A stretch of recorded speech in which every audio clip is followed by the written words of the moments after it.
नार्वेकर, मच्छिंद्र बापू, अनेक इथं कार्यकर्ते उपस्थित आहेत. आमच्या गावचे सरपंच आहेत, त्याच्यामध्ये अमोल थिटे, उपसरपंच ज्योतिताई गावडे, पंचक्रोशीतील जमलेल्या विविध गावचे सर्व उपस्थित असणारे सरपंच, उपसरपंच, ग्रामपंचायतीचे सर्व सन्माननीय सदस्य, त्यामध्ये सचिन वाबळे, किशोरप्पा,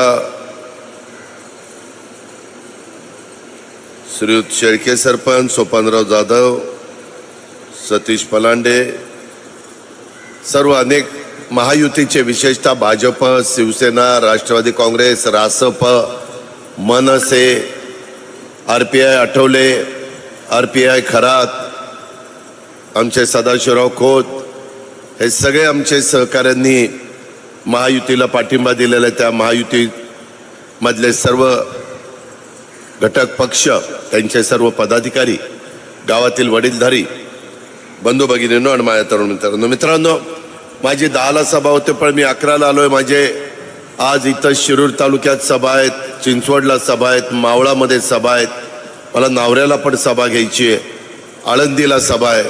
सभा जरा जास्त असल्यामुळं मी सहसा महाराष्ट्रामध्ये फिरतो, त्यावेळेस एक गावातलं कोणतरी प्रास्ताविक करतं, भाजपच्या वतीनं एक बोलतो आणि मी भाषण करतो आणि पुढे निघून जातो.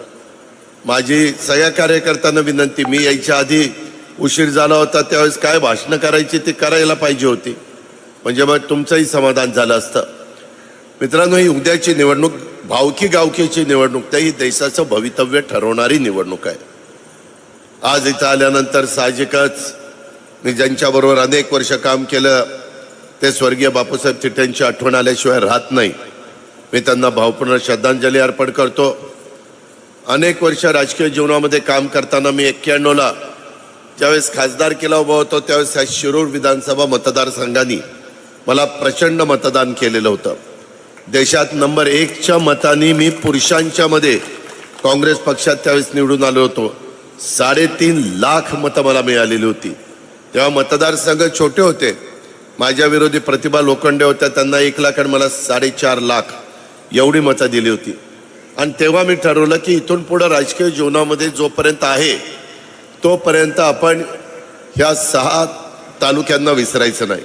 बारामती, इंदापूर, पुरंदर, माझं शिरूर, पिंपरी चिंचवड, हवेली, हा सगळा भाग, दौंड, हा सगळा भाग ह्याच्यामध्ये होता. नंतर मतदारसंघ बदलले आणि आपला शिरूर लोकसभा मतदारसंघ झाला. खेड गेला, शिरूर झाला, इकडं मावळ आला, इकडं पुणे आला आणि तिकडं बारामती राहिला. मित्रांनो, निवडणुका म्हटल्यानंतर ग्रामपंचायत, तालुका पंचायत, जिल्हा परिषद ह्या निवडणुका वेगळ्या. आमदारकीची निवडणूक राज्य कुणाच्या ताब्यामध्ये द्यायचं त्याच्याकरता असते, परंतु लोकसभेची निवडणूक 135 ते 140 कोटी जनतेचा कारभार कोण मजबूतीनं पुढे नेऊ शकेल, सर्व जाती धर्माच्या लोकांना योग्य पद्धतीचा न्याय कोण देऊ शकेल. युगपुरुष छत्रपती शिवाजी महाराजांनी 18 पगड जाती, 12 बलुतेदारांना एकत्र घेऊन हिंदवी स्वराज्याची स्थापना केली आणि त्याच्यातून आपण इतिहास पाहिला. आम्ही स्वर्गीय यशवंतराव चव्हाण साहेबांच्या विचारसरणीचे आणि शिवशाहू फुले आंबेडकरांची विचारधारा घेऊन आम्ही पुढे चाललेलो आहे. मी त्याच्यामध्ये काही निर्णय घेतले. मधल्या काळामध्ये आम्ही सगळ्यांनी पवार साहेबांना विनंती केली की साहेब, आता बरेच वर्ष झालेत, आम्हाला तुम्ही परवानगी द्या. तुम्ही आता 80 वर्षाच्या पुढे गेलाय, 84 वर्ष झालेत आणि आम्ही चांगलं काम करू. भुजबळ साहेब असतील, प्रफुल्ल पटेल, सुनील तटकरे, अजित पवार, धनंजय मुंडे, त्याच्यामध्ये हसन मुश्रीफ, दिलीप वळसे पाटील, आम्ही सगळेजण अनेक वर्ष राज्य चालवणारी माणसं आहोत. आम्ही सगळ्या राज्याला दुष्काळी भागात, अतिवृष्टीच्या वेळेस, त्याच्यामध्ये गारपीट झाल्यानंतर, अवकाळी पाऊस पडल्यानंतर, काही नैसर्गिक संकट आल्यानंतर अशा पद्धतीनं कसं आधार द्यायचा आणि बाहेर काढायचं हे आम्हाला समजलेलं आहे. तुम्ही आम्हाला आशीर्वाद द्या. साहेबांनी मला सांगितलं, ठीक आहे अजित, आता मी राजीनामा देतो, मलाही आता हे सगळं कुणावर तरी सोपवायचं आहे आणि तुम्ही सगळ्यांनी हे चालवा. मी म्हणलं, बघा साहेब, तुमचा निर्णय. मित्रांनो, मला काहींनी सांगितलं तुमचं जरा साहेबांच्यावर प्रेम आहे, तुम्हाला असं वाटतं की दादानी ह्या वयात साहेबाला सोडायला नको होतो. मी सोडतच नव्हतो. मी म्हणत होतो की तुम्ही घरी बसा, तुम्ही तब्येतीला सांभाळा, आम्हाला मार्गदर्शन करा, कुठं चुकलं तर कान धरा, कुठं आणखी काही सुचवायचं असेल तर सुचवा. जसं मी 30-32 वर्ष तुमचं ऐकत आलोय, तुम्ही म्हणाल ते आम्ही करत आलोय. 2004ला मुख्यमंत्री पद आपल्याला मिळत होतं, तरी साहेब म्हणले घ्यायचं नाही. नाही नाही साहेबांनी सांगितलं आता भाजपबरोबर जायचं, आता शिवसेनेबरोबर जायचं, आता काँग्रेसला सोडायचं. आता काँग्रेसला का सोडायचं तर परकीय मुद्दा, सोनिया गांधी परकीय स्त्री आहे अशा मुद्दा काढला. हे सगळं तुमच्या समोर आहे मित्रांनो. तरी आम्ही हो केचू केलं नाही. वास्तविक प्रत्येकाला कुणीतरी संधी देतात. काही लोक म्हणतात अजित पवारला साहेबांनी संधी दिली. अरे हो ना, पण साहेबांना पण चव्हाण साहेबांनी संधी दिली. कुणीतरी तुमच्यातल्या बसणाऱ्या किंवा आता इथं वेगवेगळे मेघना बसलेले बाकीचे सगळे सरपंच आहेत, आमचा मानसिंग आहे, सुरेशराव आहेत, बाकीचे सगळे इथं बसलेत, प्रदीप आहे, सगळे इथं प्रत्येकाला कुणीतरी संधी दिली. मी माझ्या राजकीय आयुष्यामध्ये अनेकांना पिंपरी चिंचवडमध्ये आमदार केलंय, अनेकांना खासदार केलं. आता डॉक्टर कोल्हे आमच्या विरोधात मतं मागायला येतो, त्यांना पक्षात मी घेतलंय, उमेदवारी मी दिली, त्याच्यामध्ये निवडून आणण्याच्या करता दिवस रात्र एक झालो. परंतु 5 वर्ष त्यांनी लोकांना संपर्कच ठेवला नाही. त्याच्यावर मी येतो. पण मित्रांनो, चव्हाण साहेबांनी संधी देऊन पण 78लाच 11 वर्षातच साहेबांनी चव्हाण साहेबांना सोडलं. काय वाटलं असेल चव्हाण साहेबांना? चव्हाण साहेब नंतर इतके खचले की त्याच्यामध्ये 84ला चव्हाण साहेबांचं दुःखद निधन झालं. कारण एकदम कोरी पाटी होती. आमचं अख्खं घराणं केंदुरकरांनो शेतकरी कामगार पक्षाचं होतं. फक्त काँग्रेसमध्ये पवार साहेब होते, तरी चव्हाण साहेबांनी त्यांना तिकीट दिलं. काँग्रेसवाल्यांनी विरोध केला. आम्हाला आजी आजोबा सांगायचे की बाबा का तर हा इतका तरुण मुलगा, लग्न पण न झालेला. पण चव्हाण साहेब म्हणले एक जागा कमी झाली तर काय बिघडत नाही, काँग्रेसच्या 200 जागा निवडून येतात. आणि तिथं संधी दिल्यामुळं आज पवार साहेब इथपर्यंत पोहोचलेले आहेत. आम्हाला पण संधी मिळाली, परंतु एकदाच संधी मिळत असती, नंतर तुम्हाला तुमचं काम करावं लागतं. लोक काही सारखं साहेबाचा पुतण्या द्या रे त्याला मत द्या, साहेबाचा पुतण्या द्या रे त्याला मत द्या, असं करतील का? ती बारामती आहे. पहिले 5 वर्ष मला दिलं, नंतर मी काम दाखवलं या बारामतीमध्ये बघायला. आता उद्याचा पण निकाल लागल्यावर तुम्हाला कळेल. माझी बारामतीची जागा तर मी निवडूनच आणणार, निवडूनच येणार. कारण माझं काम बोलतंय, मी शब्दाचा पक्का आहे. एकदा शब्द दिल्यानंतर बदलत नाही. असंच मला मीटिंगला घेऊन गेले आणि सांगितलं की आपल्याला अमित शहा, पवार साहेब, मी, प्रफुल्ल पटेल, देवेंद्र फडणवीस आणि सांगितलं की आता देवेंद्र मुख्यमंत्री तो उपमुख्यमंत्री, सरकार बनवायचं, कुठलं पालकमंत्रीपद कुणाला काय सगळं ठरलं. 5-6 मीटिंग झाल्या दिल्लीमध्ये एका उद्योगपतीच्या घरी. आणि नंतर मुंबईला आल्यानंतर मला म्हणले की नाही आपल्याला भाजपमधून नको जायला, आपण शिवसेनेबरोबर जाऊ. म्हणलं आपण 6 मीटिंग केले राव, त्यांना सांगितलंय. नाही म्हणले जाऊ दे इकडंच जाऊ. मी म्हणलं मला त्यांनी शब्द घेतलाय, मला नाही असं करता येणार. मी दिलेला शब्द पाळला. 72 तास का होईना, परंतु मी सरकारमध्ये गेलो, ते सरकार नाही चाललं, पण मी शब्द पाळला. मी अमितभाईंना सांगितलं, देवेंद्रजींना सांगितलं, माझ्या देखत हे ठरलेलं होतं, मी त्या पद्धतीनं शब्द पाळलेला आहे. मित्रांनो, आता काल हे सगळं होत असताना मला आठवतंय अनेक निवडणुका मी लढल्यात. त्याच्यामध्ये 91ला तुम्ही मला खासदार केलं. मला PV नरसिंहरावांनी सांगितलं अजित तुला 3 महिन्यात राजीनामा द्यायचा. माझा विश्वासदर्शक ठराव झाला की तो राजीनामा द्यायचा. आणि म्हणलं मी काय करायचं, तू जायचं तिकडं आमदार व्हायचं. म्हणलं ठीक आहे. पंतप्रधानांनी सांगितलंय, काँग्रेसच्या अध्यक्षांनी सांगितलं, जी हुजूर आपका आदेश सिरसावन द्या. आणि आम्ही आपला दिला राजीनामा. पुन्हा आपलं इकडं आलो, आमदार झालो. माझ्या जागी पवार साहेब उभे राहिले, साहेब संरक्षण मंत्री झाले. त्याच्यानंतर बॉम्बस्फोट झाले, ते झाले 92-93 मध्ये. ते झाल्यावर PV नरसिंहराव म्हणले आता शरदराव तुम्ही मुंबईला गेल्याशिवाय गत्यंतर नाही, तुम्हाला आता सुधाकर नायकांना नाही झेपत नाही, तुम्हीच गेलं पाहिजे. साहेब पुन्हा आले. साहेब म्हणले आता अजित पुन्हा राजीनामा द्यावा लागेल, कारण ती जागा खाली करावी लागते. राजीनामा दिल्यावर मला म्हणले आता तूच बघ काय करायचं ते. मी म्हणलं मी काय उभा राहणार नाही, लोक जोड्यानेच मारतील सारखं. काय हे खो खो आहे का, यांनी त्याला खो द्यायचा त्यांनी त्याला खो द्यायचा. आपण उभं राहणार नाही, मी आपला आमदार बरा आहे, मला काही खासदार व्हायचं नाही. मग म्हणले तू कुणाचं नाव काढतो. म्हणलं काढतो मी, बापूसाहेब तिटे, मदन बापना, वल्लभशेठ बेनके, दिलीप वळसे पाटील. आम्ही डेक्कननी जायचो त्यावेळेस, पुणे मुंबई रस्ता 8-8 तास लागायचे, चोकअप व्हायचा. आणि डेक्कननी जाताना माझी आणि बापूसाहेबांची सीट जवळ आली होती, जवळ बसलो होतो. बापूसाहेब बी स्किल तुम्हाला सगळ्यांना माहिती आहे. आणि बापूसाहेबांना म्हणलं बापूसाहेब आता ही जागा रिकामी झाली, तुम्ही राहता का खासदार केलं उभं. त्यांनी असं माझ्याकडे बघितलं, मी खासदार केला. हा म्हणलं राहा ना. ते सगळा खर्च तू करणार असेल तर मी राहील उभा, सगळा प्रचार तू करायचा, सगळं तू करायचा. म्हणलं हा करतो. म्हणलं बघा बदलायचं नाही. म्हणलं नाही बदलत. म्हणलं मी साहेबांना बोलणारे रात्री, साहेब तिकडं आहेत. ते म्हणले बोल. साहेबांना सांगितलं साहेब बापूसाहेब तिथे अनेक वर्ष आपल्याबरोबर आहेत, ते खासदारकीला उभं राहायला तयार झाले, आपण त्यांना उभं करू. आम्ही सगळा खर्च त्या ठिकाणी करतो, जो काही निवडणुकीच्या आचारसंहितेप्रमाणे असतो तो, आणि निवडून आणू. त्या पद्धतीनं आपण सगळ्यांनी बापूसाहेबाला निवडून आणलं आणि खासदार केलं.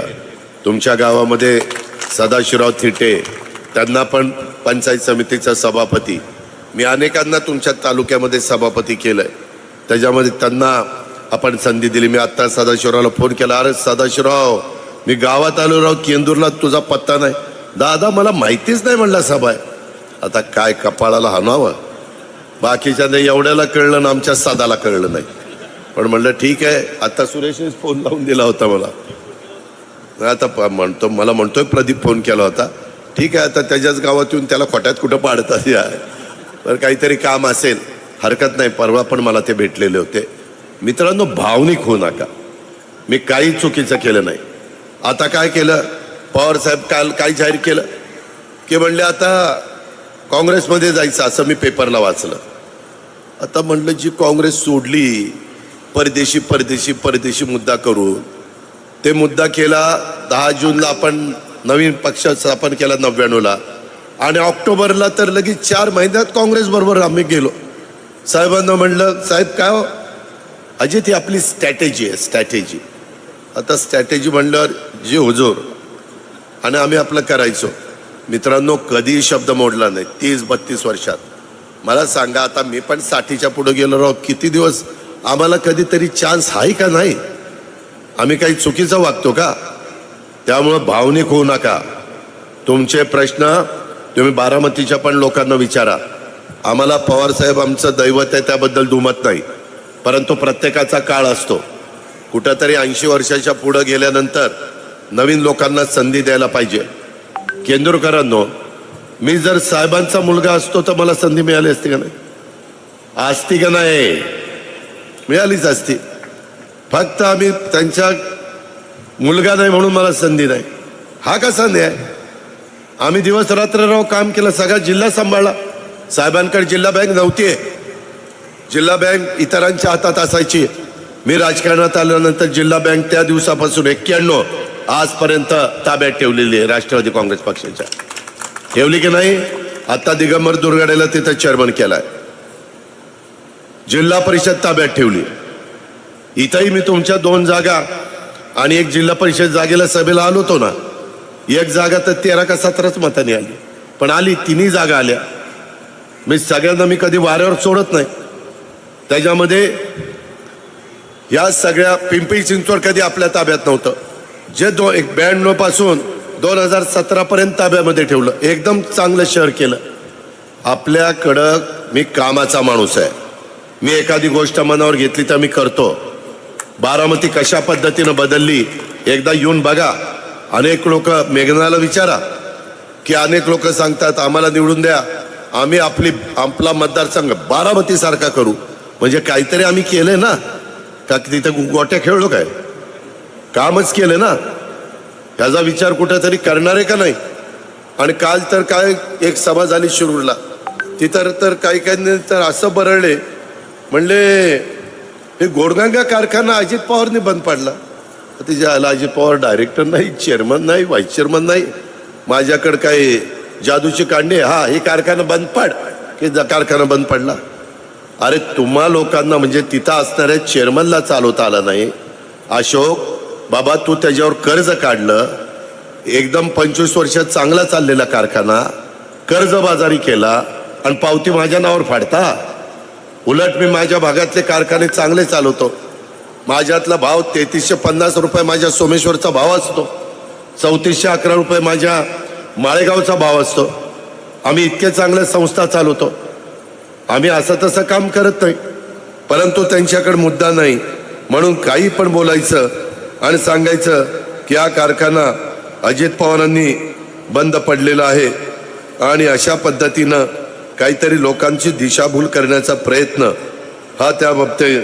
आणि कारण काय सांगितलं, 30/6/2024 अशोक बापू बाजूला गेले म्हणून थकबाकीत पक्षात फाटाफूट होण्या अगोदर कर्ज हे झालं, दुरावस्था झाली.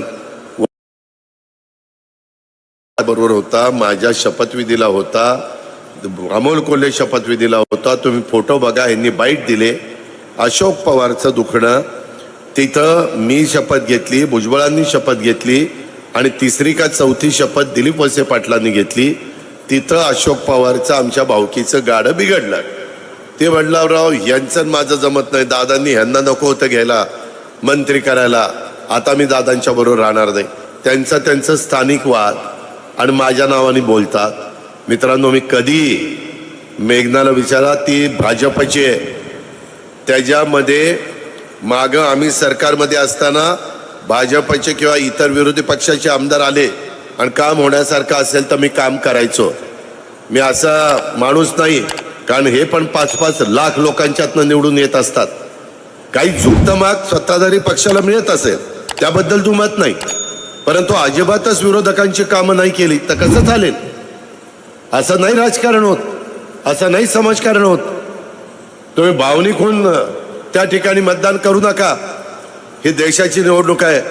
आणि मी का शिवाजीराव आढळराव पाटलांच्या घड्याळाच्या चित्राच्या शेजारचं बटन दाबायला सांगतो, समोरील बटन दाबायला सांगतो का? तर आपल्याला केंद्राचा निधी आणायचा. गिरीश बापट साहेबांनी पुण्यामध्ये आणला, नदी सुधार कार्यक्रमाला करोडो रुपये आणले. 24/7 पिण्याच्या पाण्याची योजना करायला पैसे 2400 कोटीची योजना आणली. टर्मिनल 500 कोटी रुपये, पुणे एअरपोर्टचं टर्मिनल चांगलं करायला आणले. मेट्रोला 16,000 कोटी रुपये आणले. आपल्या खासदारांनी काय केलं? खासदार तर म्हणायचं मला नकोच खासदार की मी राजीनामा देतो. अरे म्हणलं का राजीनामा देतो?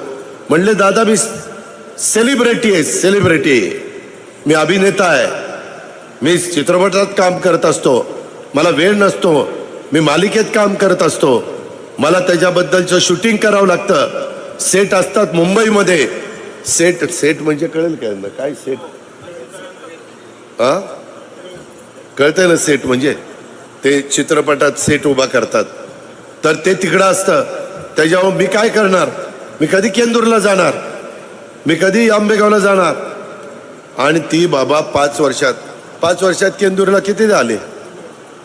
काही निधी बिधी दिला का? नाही. काय बघा, आता बघा तुम्हीच. आणि मला म्हणत होते मला राजीनामा द्यायचा. मी कसं बसं म्हणलं नको रे बाबा, आता राजीनामा दिल्यावर लोक तर आम्हाला मतच मागून देणार नाहीत. 5 वर्षाकरता दिलं आणि तुम्ही राजीनामा देता, तुम्ही काय आम्हाला पोरकट समजता का? असं म्हणून आम्हालाच हल्ला करतील. म्हणलं नको देऊ. आणि आता एकदम पुन्हा उभा राहायला निघालाय. मित्रांनो त्यांच्याकडनं काम होणार नाही. माझ्या बारामतीमध्ये देखील सुप्रियाला मी 3 वेळेला निवडून दिलं, त्याच्यामध्ये देखील विरोधी पक्षाचा खासदार म्हणून विकास होऊ शकला नाही. आपल्याला विकास करायचा आहे. मी राज्य सरकारचा निधी देईलच, त्याबद्दल काळजी करू नका. दिलीप वळसे पाटलांना पण आम्ही सरकारमध्ये आल्यावर शेकडो कोटी रुपये दिले. तिकडं अतुल बेनकेला दिले, दिलीप मोहितेला दिले, सगळ्यांना दिले. त्याबद्दल दुमत नाही, कारण आम्ही लोकांशी कामं करायला निवडून जातो. आम्ही तिथं नुसती भाषणं करायला निवडून जात नाही. लोकांचे प्रश्न सोडवावे लागतात, अडचणी सोडवाव्या लागतात. आज आपल्या इथं देखील केंदूर पाबळ परिसरामध्ये 12 गावांच्या शेतीच्या पाण्यासाठी गेल्या कित्येक वर्षापासून इथली मागणी आहे, आंदोलन चाललीत. 6 महिन्यापूर्वी 12 गावातील सर्व ग्रामस्थांनी मिळून चक्री उपोषणाचं आंदोलन केलं होतं की नव्हतं? मागे हिवाळी अधिवेशनात नागपूरला या अरे थांब रे बाबा, सगळं जरा दमाने घे ना, एकदम फास्ट आस्तरीकरणच वर आला. त्याच्यामध्ये मागील हिवाळ्यात अधिवेशनात नागपूरला दिलीप वळसे पाटलांनी, शिवाजीराव आढळराव पाटलांनी, जलसंपदा मंत्री देवेंद्र फडणवीस, ज्याचा उल्लेख मगाशी आमची मेघनाताई बोर्डीकरांनी केला, त्याच्यामध्ये बैठक झाली. त्यावेळी चर्चा झाली आणि चास कमान, कलमोडी, डिंबे या धरणात कशा पद्धतीनं ह्या गावांना पाणी देता येईल याचा सर्वे करण्याच्या सूचना दिल्या गेलेल्या आहेत. 2019 साली देखील विधानसभेच्या निवडणुकीच्या आधी अशाच पद्धतीचं आंदोलन ह्या भागामध्ये झालं. जलसंपदा राज्यमंत्री त्यावेळेस विजय बाप्पू शिवतारे होते, त्यांच्या उपस्थितीत मुंबईला बैठक पण झाली. त्यातील देखील सर्वे करण्याच्या सूचना दिल्या. परंतु त्याच्यामध्ये काय व्हायचं, ते कलमोडी धरण आहे, त्याच्यात एका बाजूला माझा आंबेगाव तालुका आणि एका बाजूला माझ्या खेड तालुका. तर दिलीप मोहिते म्हणायचे, राव माझ्या उशाशी धरण आणि माझी गावं मात्र उपाशी राहणार, असं कसं चालेल? मला पण काही पाणी द्या 5-6 गावांना, तिकडं काही 7 गावांना काही द्यायचं ते द्या, इतर काही खाली द्यायचं ते खाली न्या. आता मित्रांनो, त्याच्यामध्ये आम्ही दिलीप वळसे पाटलाशी आणि दिलीप मोहित्यांशी चर्चा केली. मी त्याच राष्ट्रवादीमध्ये मी म्हटलं, वाद घालू नका, ह्याच्यातनं लोकांचं नुकसान होत आहे, आपण तुमच्या दोघांचा मार्ग काढू. तेव्हा आता दिलीप मोहिते तिथं तयार झालेले आहेत. प्रत्येक 3-4 वर्षानंतर ह्या भागामध्ये दुष्काळ पडतो. साधारण दर 3-4 वर्षांनी दुष्काळ आपल्या 5वीलाच पुजलेला आहे. त्याच्यामध्ये तिटेवाडी धरण पूर्णपणे कोरडं राहतं. यावेळेस या भागात पिण्याच्या पाण्याच्यासाठी टँकरनी माझ्या केंदूर परिसरामध्ये पाणी पुरवठा करावा लागतोय आणि त्याच्यामुळे यावर्षी देखील अशाच पद्धतीनं दुष्काळ पडलेला आहे आणि पिण्याचं पाणी टँकरनी चालू आहे. ही जी योजना आहे 12 गावाची, त्याच्यात केंदूर आहे, पाबळ आहे, धामारी आहे, खैरेनगर, खैरेवाडी, हिवरे, कानूर मेसाई, मिडगुडवाडी, त्याच्या मिडगुलवाडी, चिंचोली, मलठण, निमगाव, भोगी, सोने सांगवी अशी गावं आहेत. आता आम्ही नवीन धोरण केलं आहे, मी म्हणजे देवेंद्र फडणवीस यांनीच केलं. हे आता यांनी सांगितलं ना, चास कमान कारवा कधी झालाय? 72ला झालाय, दुष्काळी काळात. लोकांना हाताला काम द्यायचं म्हणून ती कॅनॉल केलाय. ते जात आहे मुरमातनं, त्याच्यावर पाणी नुसतं पाझरून निघून जात आहे, पाणी पुढं रेटलं जात नाही. आता आम्ही बंद पाईपलाईनमधनं पाणी आणतोय, त्याच्यावर पाणी फास्ट लोकांच्यापर्यंत पोचतोय. आता तशाच पद्धतीने ही आपली योजना केंदूर पाबळ परिसरात 12 गावांची आपण बंद पाईपलाईनमधनंच पाणी आणतोय. त्या संदर्भामध्ये आपल्याला पाण्याची बचत करायची आहे. आम्ही पूर्वीच्या काळामध्ये आज माझ्या आजोबाच्या, माझ्या वडिलाच्या, आम्ही शिवाराला पाणी द्यायचं. आता नवीन टेक्निक आलंय, त्या शिवाराला पाणी द्यायच्याऐवजी झाडाच्या मुळाला पाणी द्यायचं. टिप टिप टिप टिप टिपका, ठिबक म्हणतात त्याला, ड्रीप म्हणतात, मायक्रो स्प्रिंकलर.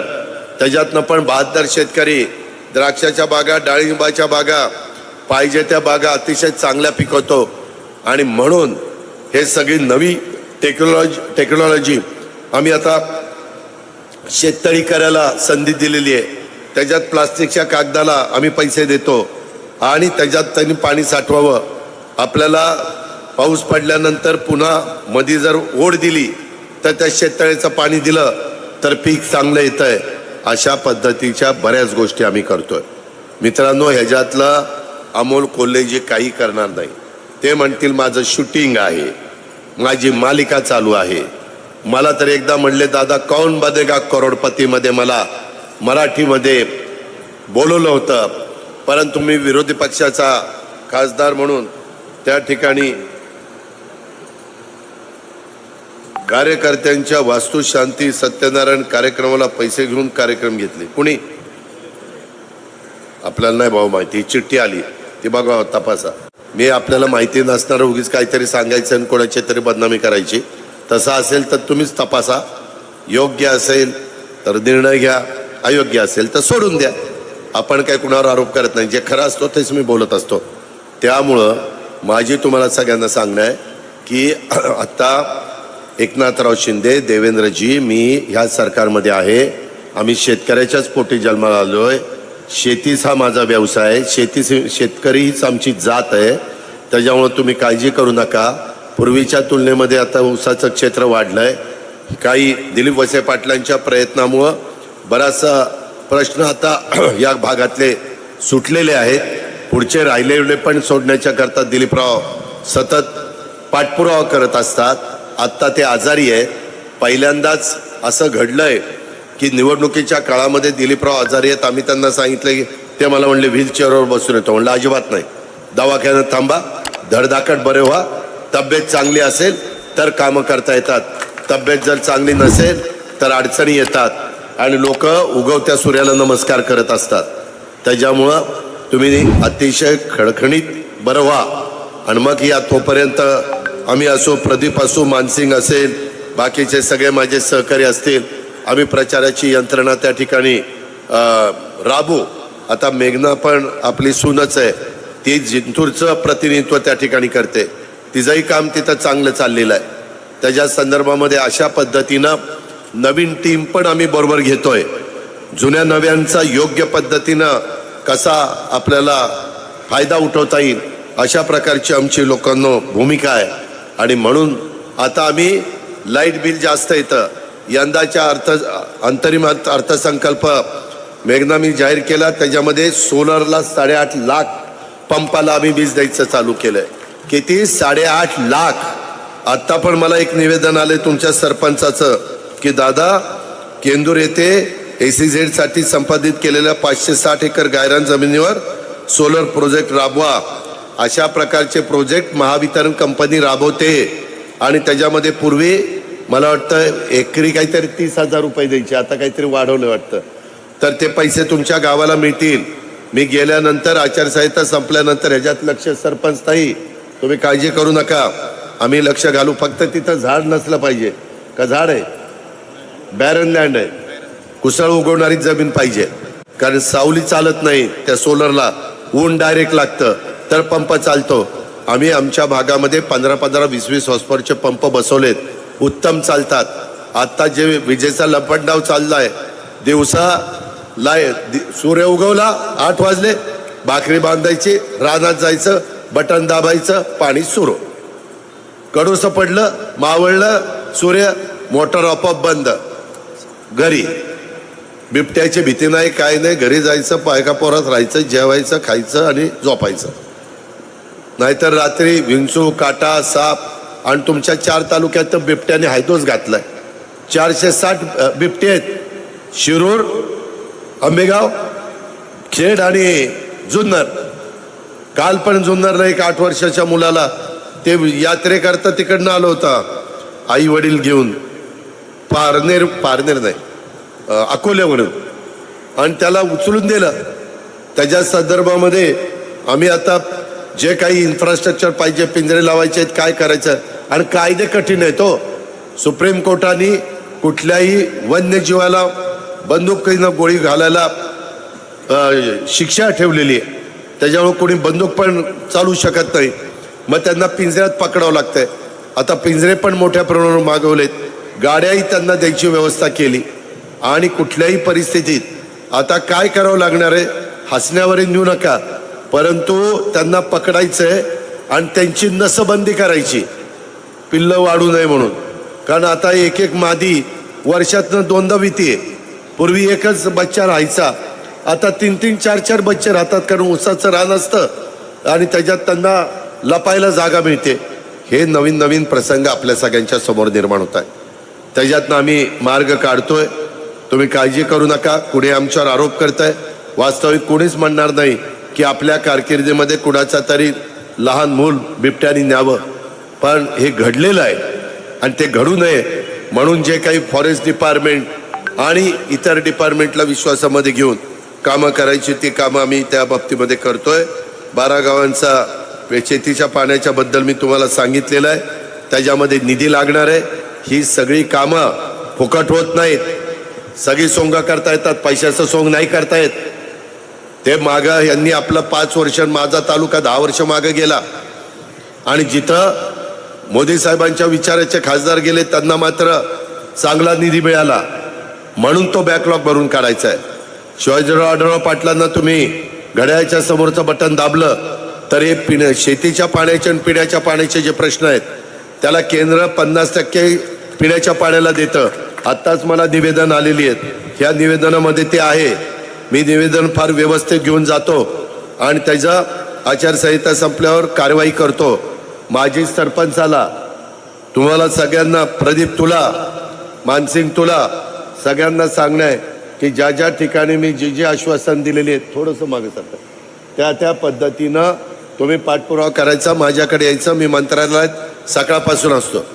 केंद्रकरांना मी 5:05 उठतो, 6 कामाला लागतो. उद्या तर काही लोकांना काल जुन्नरला भेटली, त्यांना 6:30 बोलवलं की नाही, सकाळी 6:30 ती येतील संध्याकाळी. त्याला म्हणलं संध्याकाळी नाही, सकाळी आणि सकाळपासून कामं करत असतो.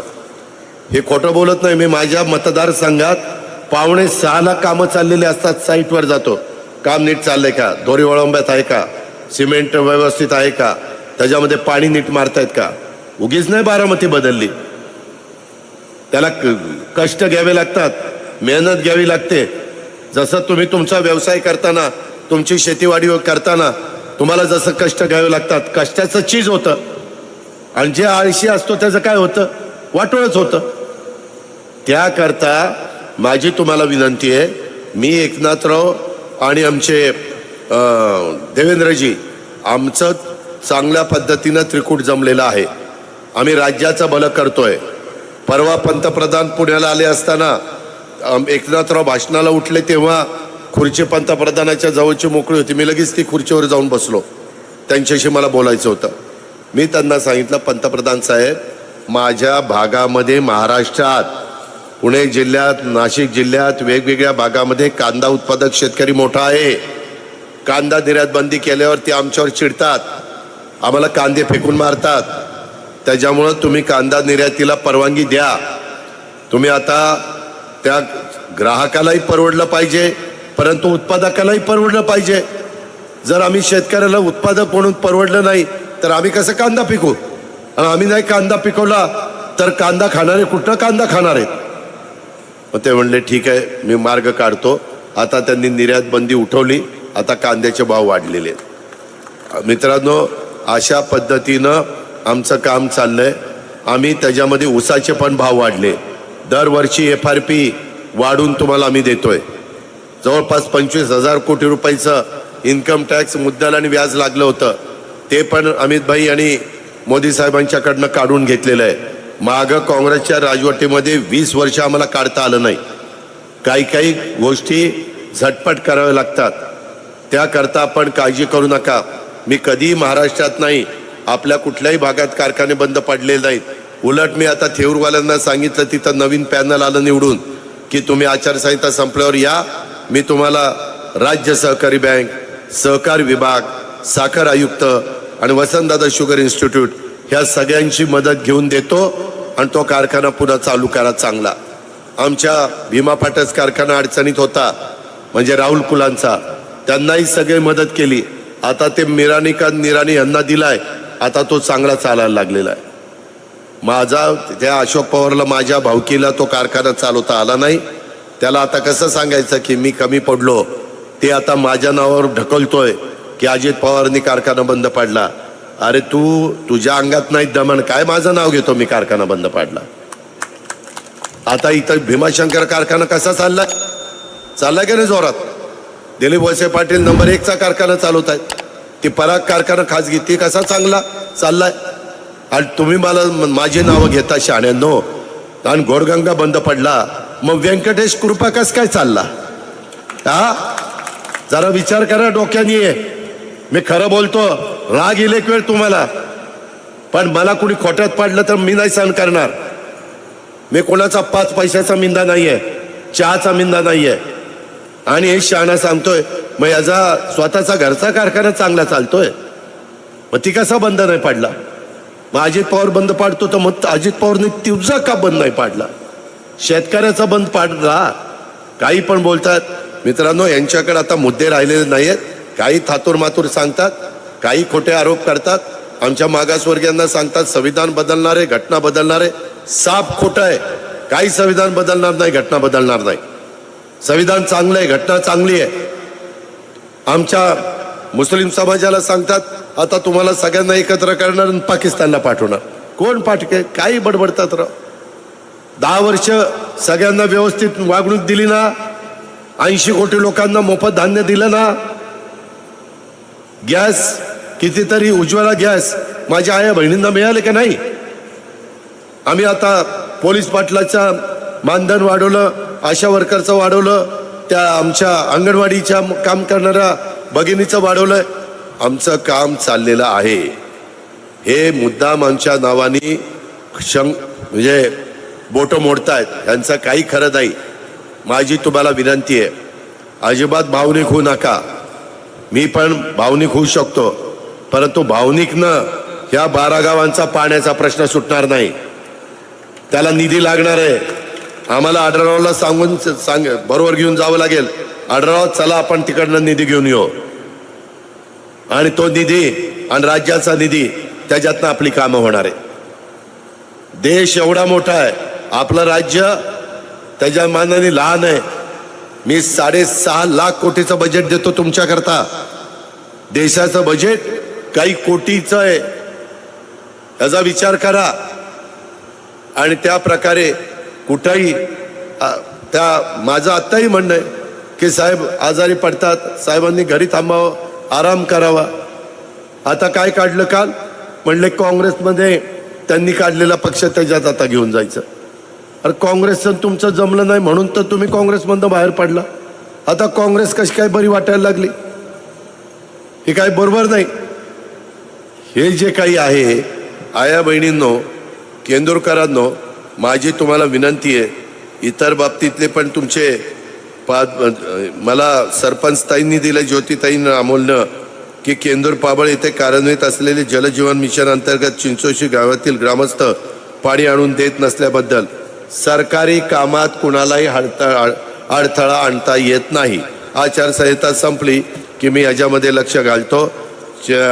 आमच्या चिंचोशीचे पण नुकसान होऊन देत नाही आणि केंदूर आणि पाबळला पण पाणी मिळेल अशा पद्धतीनं मार्ग काढतो. पण त्याच्याकरता तुम्ही शहाण्यांनो मला येऊन भेटायचं, पाठपुरावा करायचा. केंदूर येथे टोकाची ठाकरवाडी आणि पिंपळखोरी ठाकरवाडी बेघर आदिवासींना घरं मिळण्याबाबत यंदाच्या वेळेस मोदी साहेब तिसऱ्यांदा पंतप्रधान झाल्यावर 3 कोटी गरीब लोकांना घरं बांधणीचा कार्यक्रम आहे. आणि 300 युनिटपर्यंत जे गरीब लोक वीज वापरतात त्यांना मोफत वीज 300 युनिटपर्यंत. हा कार्यक्रम आपण घेतलाय. तुम्हाला घरं मिळतील. सरपंचताई तुम्ही यादी तयार करा, त्याच्यामध्ये कागदपत्राची पूर्तता करा. फक्त ते गरीब असले पाहिजे, कुठल्याही जाती धर्माचे असू द्या. ह्याच्या आधी इतर धर्माला मिळत नव्हतं, आता नाही. ज्याचं 8 लाख का 6 लाख मला एक्झॅक्ट आकडा माहिती नाही, त्याच्या आत त्याचं उत्पन्न आहे, त्याला घर नसेल, बेघर असेल तर त्याला घरकुल मिळेल. त्याच्यामुळे ह्यांनाही घरकुल मिळेल. केंदूरचं SEZचं सोलरचं सांगितलं ते आपण करून टाकू. शिरूर तालुक्यातील 12 गावांचं शेतीसाठी ते मी सांगितलेलं आहे. 12 गावांना दुष्काळग्रस्त भागांना शेतीच्या करता तेच निवेदन दामारीचं आहे, तेच सांगितलं आहे. आमचा पिंपळी जगताप व वाजेवाडी चास कमान कॅनॉलद्वारे पाणी सोडावे, त्याच्यामध्ये केंदूरचा तिटेवाडी बंधारा ह्या संदर्भामध्ये आत्ता जे काही भरणं चाललेलं आहे ते उरकलं की हे पण आपण त्या बाबतीमध्ये करू. लाईनिंगचं काम सुधारित प्रशासकीय मान्यता दिली. आता टप्प्याटप्प्याने चास कमानचं लाईनिंग सुरू करणार आहे. त्याच्यामध्ये ते झाल्यावर आणखीन पाण्याची बचत होणार आहे. त्याचा फायदा माझ्या शिरूर तालुक्याला, माझ्या खेड तालुक्याला करून देण्याचा आमचा सगळ्यांचा मानस आहे. त्याबद्दल आपण काळजी करू नका. त्याचबरोबर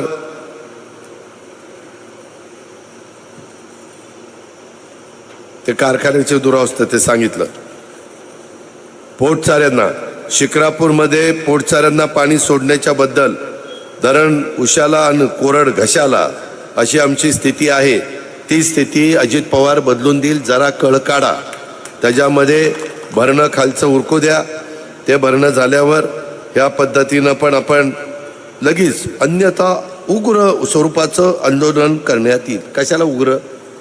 लगेच उग्र? त्याला काय रे तुम्ही? त्यामध्ये आत्ता जे काही टेलला पाणी चाललंय त्यांचं भरणं उरकू द्या ना. मग कशाला उग्रण फिग्रण करताय? मला ना दम दिलं की नाही आवडत. तुम्ही गोड बोलून काम करून घ्या ना. त्याच्या आला आहे ना मी तयार. कामाचा माणूस आहे मी असा तसा नाही आहे. पोटचाऱ्यांचं ते पण आमच्या भगवानराव शेळकेंनी सांगितलं. ते पण हेच आहे त्यांचं आणि आमच्या भगवानराव. दोन दिले राव भगवानरावनी. हा,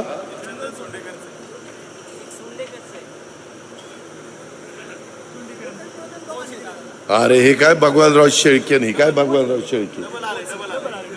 वा, अजित पवारची पोच घ्यायला निघाले. एवढा गैरविश्वास. जरा तुमची निवेदन जावं तिकडं. याला आयुष्यात 35 वर्षात कोणी मला पोच मागितली नाही. ही गडी पोच मागतोय. तुलाच पोचून टाकतील. अरे एवढं नको एकच वाग नको. आपलं गाड्या वादा तुमचं काम केल्यावर मग करा वादा. मित्रांनो, मी आपल्याला सांगतो, तुम्ही केंद्रकरांनो माझ्यावर विश्वास ठेवा. मी शब्दाचा पक्का आहे. मी आत्ता जी कामं सांगितलेली आहेत ती कामं मी तुमची करून देणार. मी असा तसा मोकळा बसणार नाही. फक्त तुमच्या लोकांनी सतत माझा पिच्छा पुरवायचा. मी दर आठवड्याला सर्किट हाऊसला असतो किंवा काउन्सिल हॉलला असतो पुण्यामध्ये. त्याच्यामुळे अधिकारी बोलवणं मला सोपं जातं. आणि मंत्रालयात दर आठवड्याला 4 दिवस असतो, सकाळीपासून संध्याकाळपर्यंत. त्याच्यामुळे केव्हाही अशा पद्धतीचे सार्वजनिक कामाचा पाठपुरावा म्हणजे विचारपूस करायला या. मी दिलीप मोहिते आणि दिलीप वळसे पाटील आता लवकरच बरे होतील. त्याच्यानंतर तुमचा 12 गावांचा प्रश्न स्वतः देवेंद्रांनी कबूल केलेलंच आहे. काय मेघना, त्याच्यामुळं ते काही आपली अडचण नाही. देवेंद्रजी त्याला मंजुरी देतील. आणि तुमच्या समोर बोलणारा अजित पवार, त्याच्या हातात शासनाची तिजोरी आहे. ती तिजोरी उघडून त्याला जे काही नियमांनी रक्कम लागेल ती रक्कम आम्ही त्या ठिकाणी देऊ. पण तुम्ही माझं ऐकलं पाहिजे. हा, ते आपण मी काही ताकाला जायचं गाडगेला पोहायचं ते आपला धंदा नाही. आपलं रोखोक आहे. त्याकरता आम्ही तुम्हाला मदत करू, समोरची मदत करू शकणार नाही. शिवाजीराव पाटील पण एक कामाचा माणूस आहे. आमचे नरेंद्र मोदी साहेब तर विकास पुरुष आहे. जगामध्ये सगळ्यात लोकप्रिय नेता ते आहेत. त्या संदर्भामध्ये आपण काळजी करू नका. आम्ही कसा निधी आणायचा, आम्ही अनेक वर्ष सरकारमध्ये काम करत असल्यामुळं जनतेचे प्रश्न सोडवण्याच्या करता मोठा निधी आणायचं काम आम्ही केंद्राकडनं करू. आम्ही राज्याकडनं देखील तुम्हाला त्या बाबतीमध्ये मदत करू. अशा प्रकारचा विश्वास मी आपल्या सर्व माझ्या केंदूरकरांना आणि पंचक्रोशीतील जमलेल्या तमाम माझ्या मतदार बंधू भगिनींना मी करतो. अजिबात भावनिक होऊ नका. भावनिक होणे प्रश्न सुटणार नाही.